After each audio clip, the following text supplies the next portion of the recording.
Hello and welcome back to Cars of Sweden Live. Today we're going to be taking a look at this X5M50D BMW.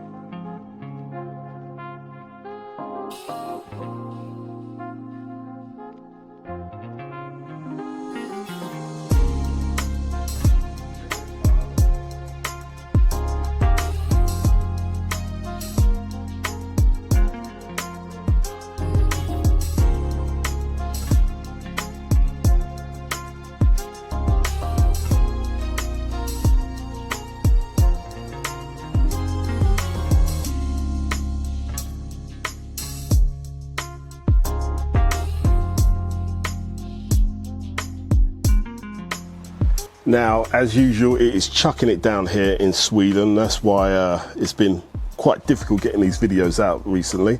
But I'm going to try and get in the car without getting too wet to show you a few bits and pieces in there. Right, here we go. Right.